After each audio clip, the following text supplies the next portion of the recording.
But there is also another important piece to this, and I really wanted to get into this because I know not everybody in College Station happy about this move, and it has since come out since we last recorded. Texas A&M, they've come out and they've said, we will support the SEC. We will support what's best for our future.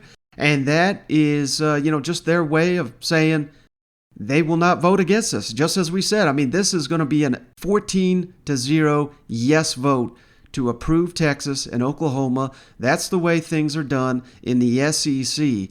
And you may not be 100% thrilled with it, but here's the reality. I'm going to break it down for you. All you Aggie fans out there that are upset, I have read the book after, I can't tell you how many Aggie fans, when I mentioned the Texas series, renewing that thing, have pointed me to a book. Highly recommend it. It's called The 100-Year Decision, written by former Texas A&M president, Dr. R. Bowen Lofton. Really good book, and it's basically what happened behind the scenes in College Station that got A&M to the SEC. And just to quickly summarize it, Texas A&M, tired of being in a conference where Texas making all these big decisions. Texas was prepared to move to the Pac-12. They had already worked this out. I think it was the Pac-10 at the time. I can't remember, but it was going to be Texas, Texas A&M, Oklahoma, Oklahoma State, and essentially, I can't remember, it's been a while since I read the book, but the power brokers at Texas, they basically did all this behind the scenes, didn't even consult A&M. And A&M was sitting here saying, well, what the hell? Why would we want to go to the Pac-12? What do we have in common with any of these teams? We're going to be traveling to California to play football games. We're going to be traveling to Oregon. This makes no sense in the world, but I think they felt pressured to go along with it. Texas, the famous quote was, hey, we'll take care of you. Basically, that was the message from the president of Texas to the president of Texas A&M, Dr. Lofton here, who wrote this book.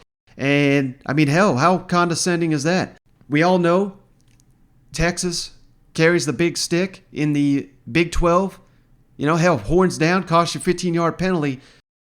Let's go back to that stat of Barry Trammell. 6th winningest program in the last 11 years is getting to dictate what in the hell's a penalty with a hand gesture. The Big 12 is just an absolute joke.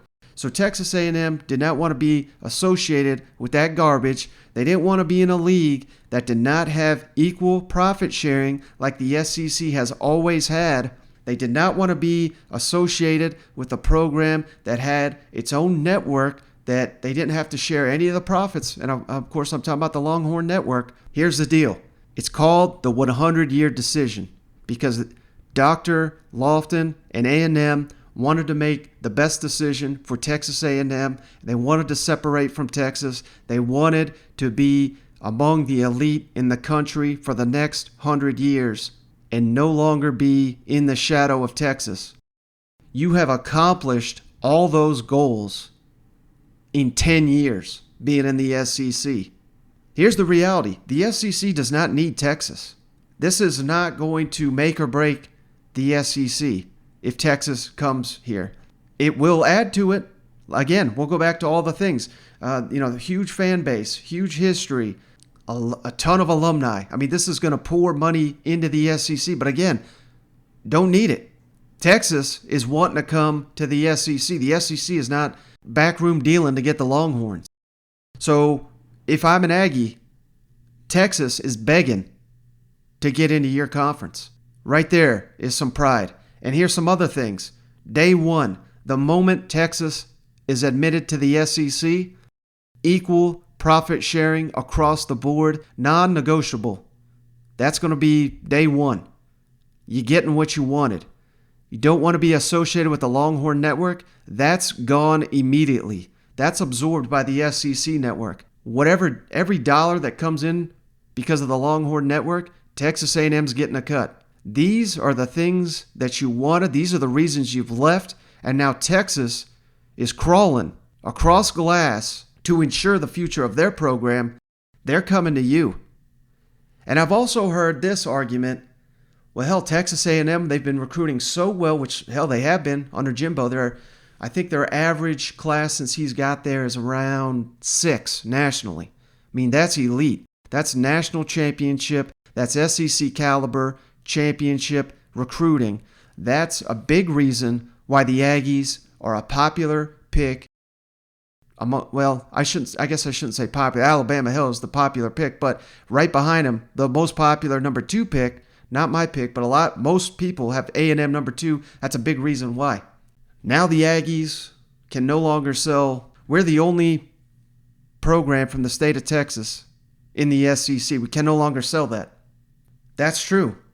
But at the end of the day, what is that worth? Because is Texas A&M trying to out-recruit Texas? No, they're trying to out-recruit Alabama, LSU, Auburn, the Mississippi schools, Arkansas, Georgia. I mean, they're in it with Ohio State. They're in it with the big dogs. Every single recruiting battle, essentially, they're fighting the premier of the premier. We're in the SEC is a pitch that will only go so far. You know what's better than, hey, we're the only school in Texas in the SEC? You know what's better pitch than that? Come to A&M, win a conference championship. Win a national championship. Get to the NFL. Jimbo Fisher has already proven, get guys to the NFL. He's already proven he can win a national championship. He's already proven he can win a conference championship. And now he's well on the way to proving both of those things in the SEC. Just finished number 4 nationally. We're the closest to the college football playoff. And the Aggies are just getting better under Jimbo. So those things are likely coming.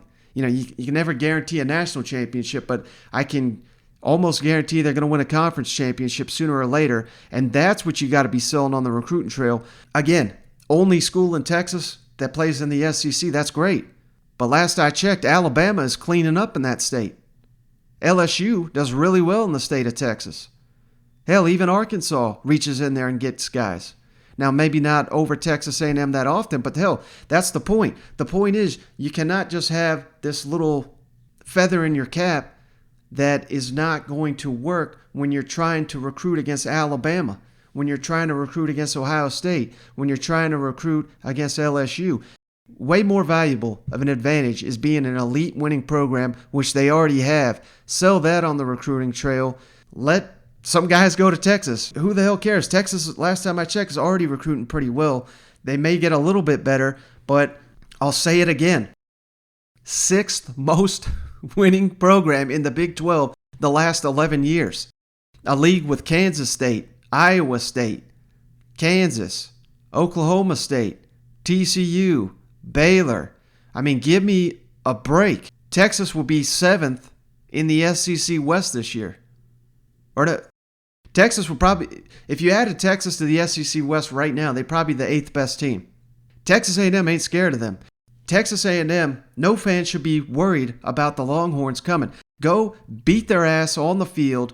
Show them what's up as they crawl to your league.